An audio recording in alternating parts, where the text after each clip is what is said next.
ليلة سقوط الكبار اي سي ميلان وليفربول. اي سي ميلان في الدوري الايطالي قصاد ساسولو واللي خسر 5-2 في الدوري الايطالي. المباراة دي بتفكرني بمباراة الزمالك واسوان. ابتدينا نستظرف. مباراة الاي سي فيها مشتت غير منظم، مفيش اي تفاهم ما بين اللعيبه، وساسولو ضاغط لغايه اخر المباراه مبهدل الدنيا خالص. ليفربول قدام برايتون في كاس الاتحاد الانجليزي وخسر 2-1 للاسف الشديد. طبعا مش محتاجين نتكلم على ليفربول لان ليفربول ضايع وتايه تماما في البريمير ليج السنه دي، في مركز تاسع جنب اخوه تشيلسي. مفيش حاجه تفرقنا عن بعض ابدا. فريق كان بينافس على البريمير ليج لغايه اخر ماتش وخسر بفرق نقطة، وفريق تاني كان حامل اللقب كالتشو الموسم اللي فات. النهاردة واحد خسران ومركز ثالث، والتاني خسران ومركز تاسع. طالما يعني طالما انت قول السؤال تاني.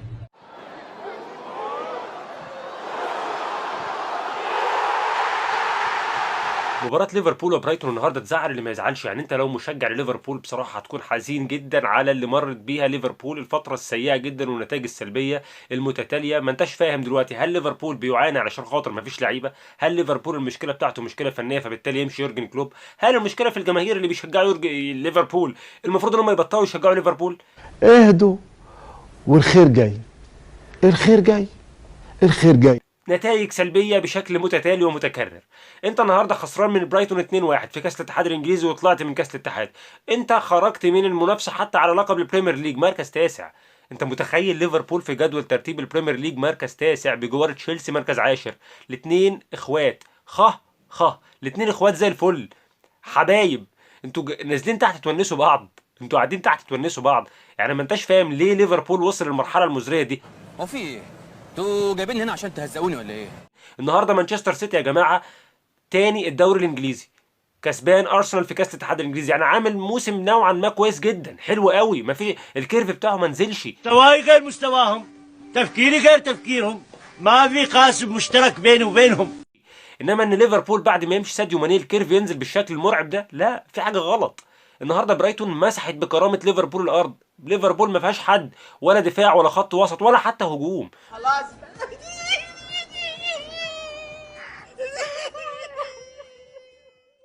هي دي الفرقه اللي كان فيها التلت الهجومي اللي كان بيرعب اوروبا كلها وبينامها من المغرب. فيرمينيو، ساديو ماني، محمد صلاح، لما كانوا بيدخلوا اي مباراه كانوا بيمسحوا بكرامه الفرقه. النهارده مفيش ليفربول. جماهير ليفربول بصراحه تعيط على الماتش اللي هي شافته النهارده، على القرف والزهق. ايه ده؟ هل دي ليفربول؟ انت بتتكلم النهارده هتعمل ايه طيب؟ يعني لما تيجي تبص، انا ولا كاس اتحاد ولا دوري انجليزي ولا دوري ابطال. ما انت هتخرج من دوري الابطال، اوعى تكون فاكر ان انت بالمستوى ده هتكمل ولا هتروح في منطقه بعيده في دوري الابطال. خلاص الموضوع انتهى. خلاص زمن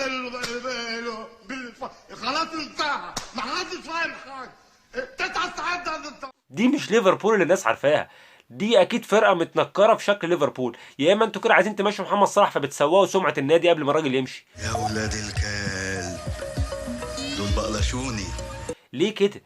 يعني انا النهارده عمال اتفرج، معلش انا حاسس ان مفيش تفاهم، مفيش كوره اصلا. تفاهم ايه؟ وانا بتكلم على التفاهم ده اخر حاجه. مفيش كوره. ليفربول النهارده ما راحتش. يعني انت لما تيجي تبص على سبيل المثال على الاحصائيات، احيانا في فرق بتستحوذ لكن ما بتكسبش. النهارده مفيش استحواذ ولا في مكسب ولا في اداء. فين ليفربول يا جماعه؟ ليفربول فيها مشكله. انت ما انتش قادر تحكم دلوقتي. هل العيب دلوقتي في الاداره الفنيه؟ هل العيب في الصفقات اللي ما جاتش؟ هل العيب في اللعيبه اللي بتلعب وما بتقدمش؟ في ايه؟ ايوه. ايه في ايه؟ انتوا ايه واحنا مين ودول ايه ودول ايه؟ انا انت بعد ساديو ماني ما دعمتش، ما جبتش حد. النهارده انت بتتكلم على منظر بصراحه يكسف، يفضح. يعني ايه مركز تاسع؟ يعني ايه مركز تاسع؟ اقنعني كده يا عم يورجن كلوب، يعني ايه مركز تاسع؟ انت مدرك انت شايف ايه اصلا؟ انت فين دلوقتي؟ انت في جدول ترتيب ما حدش شايفك. انت النهارده ما حدش شايفك. انت لا انت قادر تنافس نيوكاسل يونايتد ولا حد. مانشستر يونايتد بقت في المربع الذهبي. مانشستر يونايتد بقت في المربع، حتى مانشستر بقت في المربع الذهبي. انت فين؟ عايز يقول ايه؟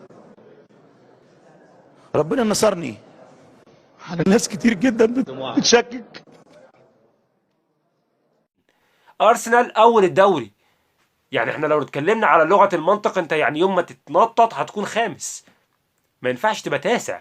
تاسع شكلك وحش اساسا، منظرك يعني انت كده تاسع، معنى كده ولا بريمير ليج ولا دوري ابطال ولا دوري اوروبي ولا حتى دوري مؤتمرات اللي هم عاملينها علشان خاطر الفرق الكتيانه الحزينه اللي مش لاقيه تاكل. انت كده ولا هتاكل ولا تشرب ميه حتى. فش فكره ان انت تفضل موجود في التاسع، لا غير، اطلع حاول. انت كده بتتكلم، انت ما عندكش لعيبه، انت ما قدمتش، انت ما بتروحش خالص. يعني ايه 2-1 من برايتون في كاس الاتحاد الانجليزي، البطوله اللي المفروض جماهير الليفر مستنياها علشان خاطر على الاقل تخرج بموسم مش صفري. يعني ما ينفعش تخرج بموسم صفري، اعمل اي حاجه. نفسي افرح بيك قبل ما اموت. لما يبقى مانشستر يونايتد راجعه تفوق تاني وانت نايم. ايه يا عم يورجن كلوب، في مشكله، في حاجه غلط، في حد يظبط المشكله دي، فيها حاجه، في نجاسه في الفرقه. الله الله، ده انت قلت حاجة جميلة أوي.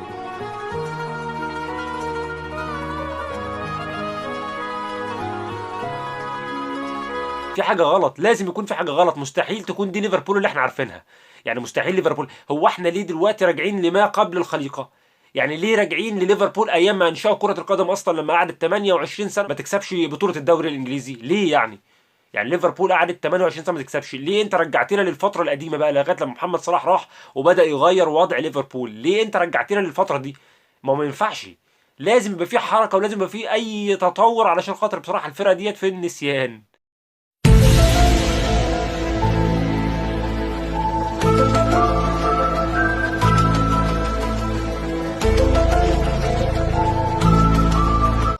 تسديده، اوه تبادل الكرات، يا لها من خطيره، والهدف الثامن للاسماء داخل منطقه جزاء بالراس، الله الى المرمى، تكارشانو، وهنا محاوله وهدف في المرمى، محاوله المرور، يهيئ لكره خطيره، تسديده وهدف خامس. مباراة اي سي ميلان النهارده وساسولو في الدوري الايطالي كوبي بيست من مباراة الزمالك واسوان في الدوري المصري. لا يا عم عيب يا عم، استغفر الله العظيم يا رب. شوف بقى يقول مفيش حاجه اتغيرت غير ان اسماء اللعيبه مختلفه وشكل اللعيبه هو اللي مختلف بس، انما غير كده مفيش اي حاجه. اي سي ميلان مشتت، غير منظم، تايه جوه الملعب، ما بيعملش اي حاجه. ساسولو من الدقيقه 9 وهي ضاغطه على اي سي ميلان كأن الموضوع حرب، كأنهم داخلين معركه لازم يكسبوها.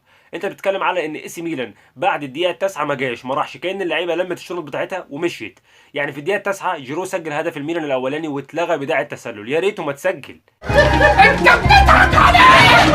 يعني انا مثلا لو من جماهير الميلان اقول لك يا ريته ما تسجل هدف، كان نحس على فريق الميلان. ساسولو بعد الهدف ده اتغيرت تماما، ضغط بشكل مرعب.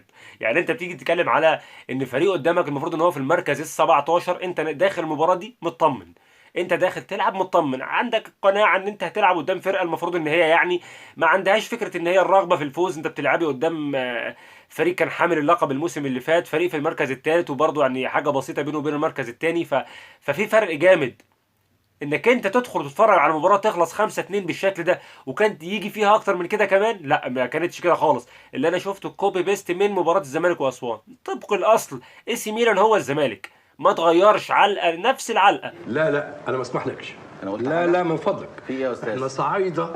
لا يعني انت عندك في الدقيقه 19 على سبيل المثال هدف اول لساسولو عن طريق ديفرل صناعه دومينيك بيراردي. دومينيك بيراردي ده يا جماعه بالنسبه لي هو نجم اللقاء. الراجل ده عمل كل حاجه، لاعب وسط في ساسولو تقريبا، يعني انت هتقدر تقول هو كان داخل الموضوع طار بالنسبه له، ما فيش تفريط في المباراه، هو داخل علشان خاطر يعلم على اي سي ميلان. بتتكلم في الهدف الاول صناعه مين؟ بيراردي، هدف ثاني صناعه بيراردي، هدف ثالث هو اللي سجله بيراردي.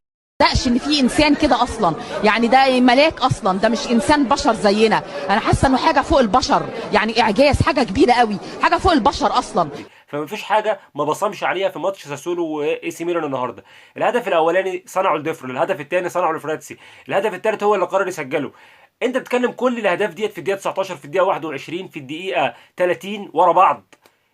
يعني مفيش راحه، ما في نفس، مفيش نفس، شغالين بشكل مستمر. طبعا الاي سي ميلان حب يرد، يعني ما ينفعش يفضل ساكت، ما هو مش كله ضرب، لازم يكون في جزء في شتيمه. فرد في الدقيقه 24 سجل هدف، اصبحت النتيجه 3-1. انتهى الشوط الاول بالشكل ده والدنيا بقت تمام. وطبعا اي سي ميلان قال لك هنبدا ونعدل ونظبط الامور في الشوط الثاني. مع بدايه الشوط الثاني لسه بنبدا الماتش، بسم الله الرحمن الرحيم، جول رابع لساسولو عن طريق ضربه جزاء. ثانية يا اخي. لورينتي سجل ضربه جزاء بقى 4-1. بتتكلم بعد كده كمان شويه الدنيا مشيت وبقت زي الفل. اي سي ميلان بيفكر ان هو يعدل النتيجه، يغير في شكل الاجواء بتاعته. جون خامس في الدقيقة 79. يا ولاد الكلب دول بقلشوني. ماتيوس هنريك سجل الجول الخامس لسه سولو. مفيش اي سي ميلان تماما